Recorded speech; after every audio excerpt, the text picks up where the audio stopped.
Please get ready. Start.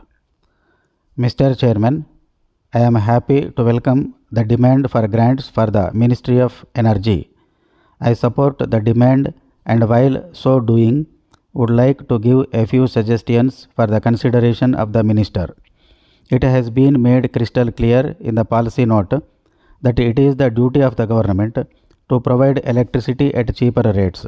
Keeping this in view, the government has done its best during the 5-year plan periods. The government is working day and night to boost the production of electricity. The hydroelectric power generation is encouraging. There is a steady increase in the thermal power generation. Nuclear power plants are also being set up in different parts of the country. Generation of non-conventional energy has also got sufficient impetus. Ultimately, the increase in generation of power is helping in the development of industries. Today, while replying to a question, the Honorable Minister has given details about the power supply to the rural and urban areas. His reply showed great disparity in power supply between the rural and urban areas. It was glaring indeed. The life in the cities is more comfortable on account of regular power supply. It is high time that the government provided more power to the villages. Many members have already referred to the financial and other difficulties faced by the state electricity boards. The plan allocation is not sufficient for the optimum generation of power. The government spends crores of rupees for energy generation, but we have to see whether it relieves the villages from the acute shortage of power. It is very essential to take the cumulative effect of the government money spent. We have also to concentrate more on non-conventional energy sources like biogas plants, gobar gas plants, windmills and many hydroelectric power plants. These sources of energy will provide an impetus to the integrated rural development programs. If we have to establish a socialistic pattern of society, it is imperative to know the problem of the rural masses. I hope that the Honorable Minister will do his best to boost the production of power and to supply it to the rural areas. Even after 40 years of independence, most of the villages do not have street lights.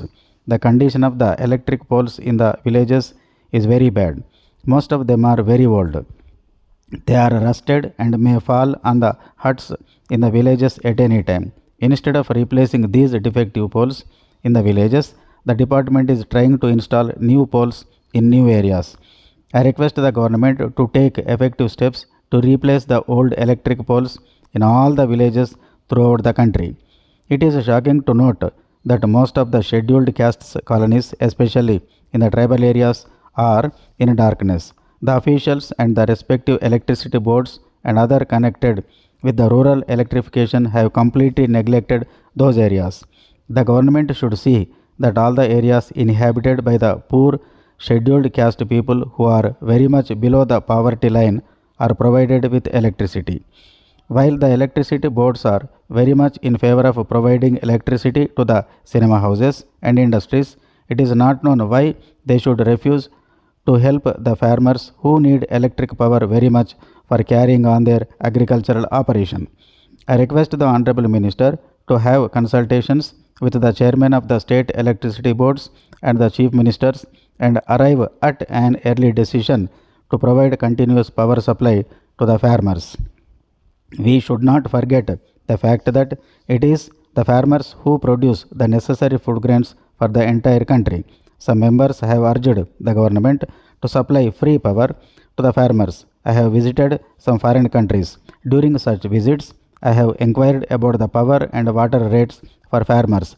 To my pleasant surprise, they said that water and power were not charged. The agriculturists availing of such opportunities of free supply of power and water came forward to produce huge quantities of food grains. Why don't we also follow the same system to encourage our farmers? As a result of frequent power cuts, a number of industries have been adversely affected. By some of them had to close their business and some others had to declare lockouts. So the government should take positive steps to help the industries and solve the power crisis effectively. With these words, I conclude my speech.